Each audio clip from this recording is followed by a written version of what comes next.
ketemu lagi di YouTube channel saya. Ini edisi bukan bedah Likbaz, bukan contekan Likbaz, tapi ini buat ngejawab request dari beberapa teman-teman yang minta diceritain gimana saya mulai di musik, gimana saya tetap di musik sampai sekarang, terus nyambung ke gabung sama Noah gimana ceritanya. Ini di halaman belakang rumah saya, jam 12 siang, jadi mungkin kalau kelihatan agak keringetan nanti mohon dimaklumi karena hangat, kita ini negara tropis.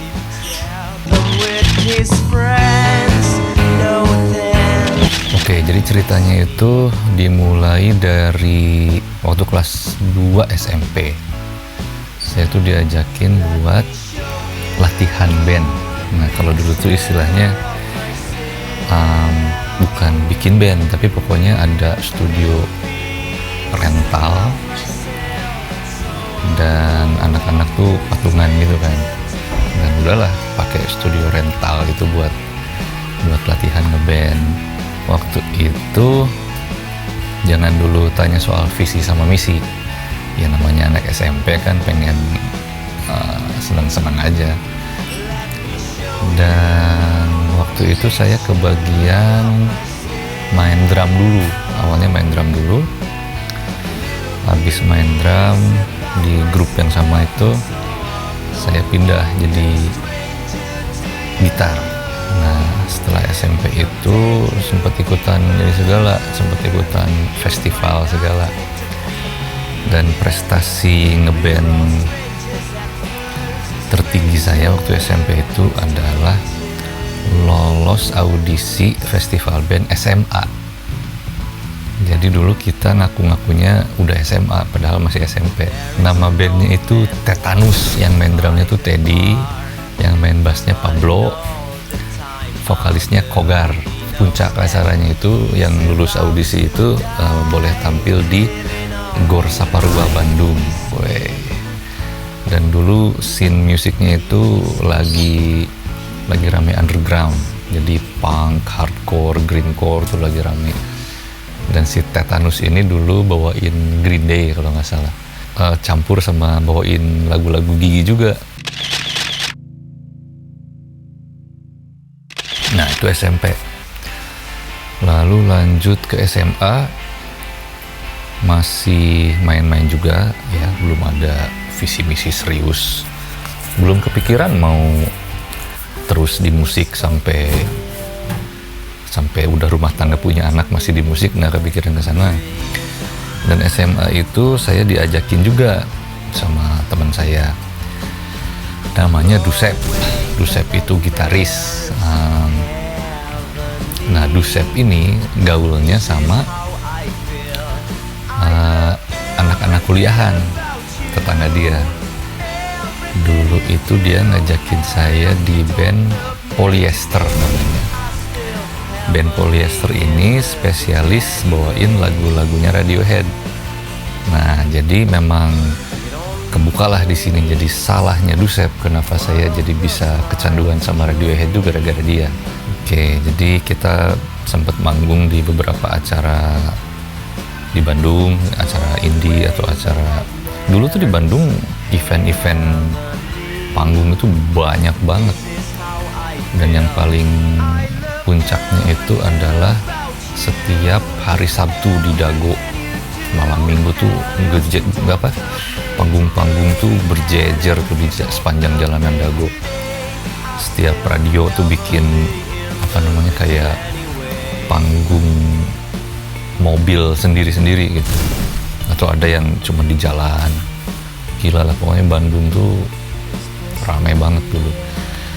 Ini tahun 90-an, akhir 90-an mau ke tahun 2000. Nah, jadi prestasi saya di SMA dalam bermusik itu adalah main di cover band spesialis Radiohead, Polyester itu. Dan di akhir SMA sama Dusep juga bikin band Dracula Band Bandung. Nah, si Dracula Band Bandung ini bawain lagu-lagu lucu sih sebenarnya. Astagfirullah, lupa nama bandnya, tapi nanti di editing mungkin ketahuan. Nanti saya tulis di sini nama bandnya apa. Bukan Serius, ada dua lah, Serius dan ini. Dan manggung debut pertama Dracula Band Bandung ini di acara perpisahan SMA. Dan kostum saya waktu itu pakai gamis, namanya band hura-hura. Ya, kostumnya juga bebas banget. Nah, SMA ini saya baru mulai pegang bass.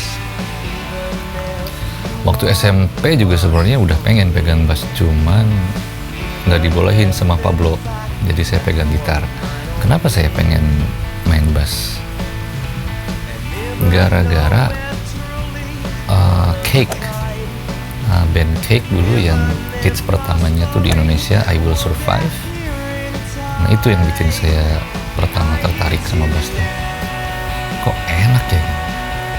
Dan teman SMA saya sekaligus tetangga di rumah juga dulu di Bandung, Sony, dia yang pertama nunjukin saya gimana cara main lick lagu I Will Survive itu. Dan sejak itu langsung pengen banget pegang bass.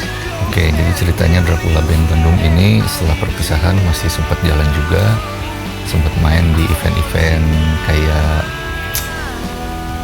puncaknya Dracula Band ini manggung di acara puncak ospek ITT, Institut Teknologi Tekstil Bandung, di Garut dulu.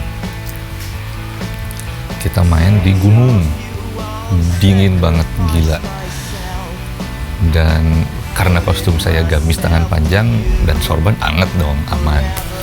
Nah, vokalis saya dulu si Jos itu yang kostumnya agak-agak sangat tidak membantu dirinya sendiri. Dia pakai boxer dan bunga mawar.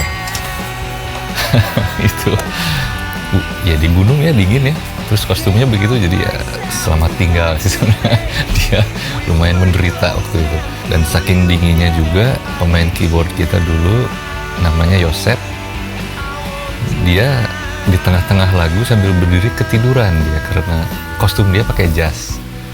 Anget mungkin ya, jas tuh anget, terus lagi dingin kan enak ya, mungkin ada angin, sedikit-sedikit angin, enak, ketiduran dia sambil main. Dan kita tahu dia ketiduran tuh karena ada satu not yang kepencet sama dia yang nggak mati-mati ya. Kita ngeliat tidur. Itu puncaknya Dracula Band. Nah, abis Dracula Band agak vakum, job manggungnya semakin sedikit, semakin nggak ada. Nganggur lah saya, nggak ngeband lagi, karena nggak ada nggak ada partner, nggak ada yang ngajakin juga, nggak ada project.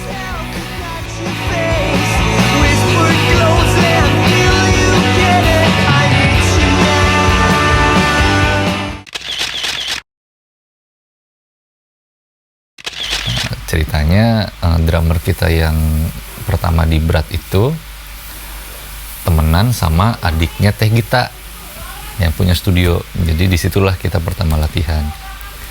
Kebetulan banget Panca sama Teh Gita ini produser juga, dia produser. Dan mereka lumayan berteman dekat sama Kang Capung. Kang Capung itu yang nantinya menjadi produsernya Peter Pan.